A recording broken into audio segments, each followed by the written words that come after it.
એવી માન્યતા કે ઈશ્વર ઉપર છે. હવે જો આ માન્યતા હોય તો પછી ઈશ્વર અવતાર લે છે. અવતાર એટલે ઉતરવું. અવતરણિકા ઉપરથી આ શબ્દ આવ્યો છે. અવતરણિકા એટલે નિસરણી, જે ઉતરવામાં કામ લાગે. એટલે ઈશ્વર ઉપર છે એ માન્યતા હોય તો ઈશ્વર અવતાર લે, ઉતરે છે. અને ઈશ્વર વ્યાપક છે, સર્વત્ર ઈશ્વર છે, આ જો માન્યતા હોય તો પછી ઈશ્વર પ્રગટે છે. પરમાત્મા જન્મ લેતા નથી.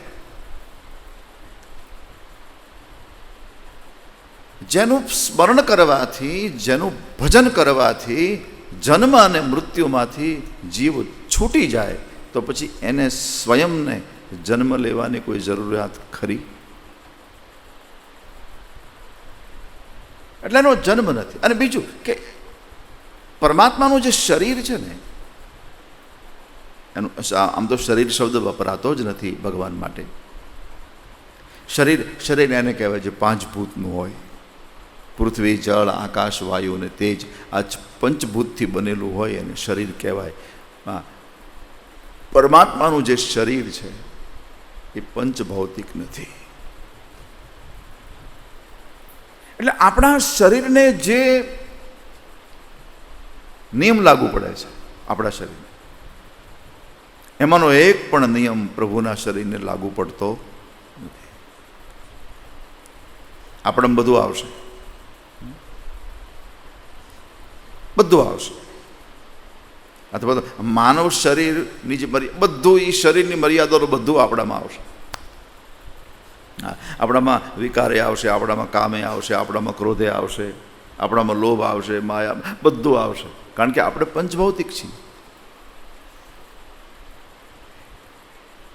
કોઈ એમ કે મારામાં કામ નહીં, મારામાં ક્રોધ નહીં, મારામાં ઈર્ષા નહીં, મારામાં માયા નહીં, તો એ પંચભૌતિક શરીર માટે આ વસ્તુ માની શકાતી નથી. હા, એક છે કે એને મહાપુરુષો એને વાળી દે છે.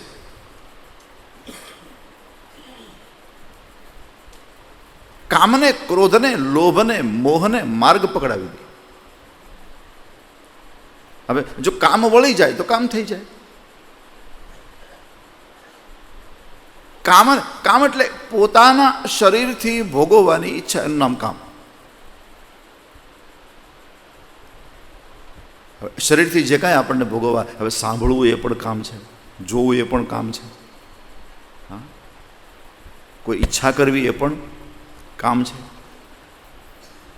ભોજન કરવું એ પણ કામ છે, સૂંઘવું એ પણ કામ. આ બધું કામ. શરીરથી જે કંઈ ક્રિયા થાય કામ. હવે એ જ કામ જો માણસનો ઈશ્વર તરફ વળી જાય તો એ કામ જ માણસને કૃષ્ણ દર્શન કરાવી શકે.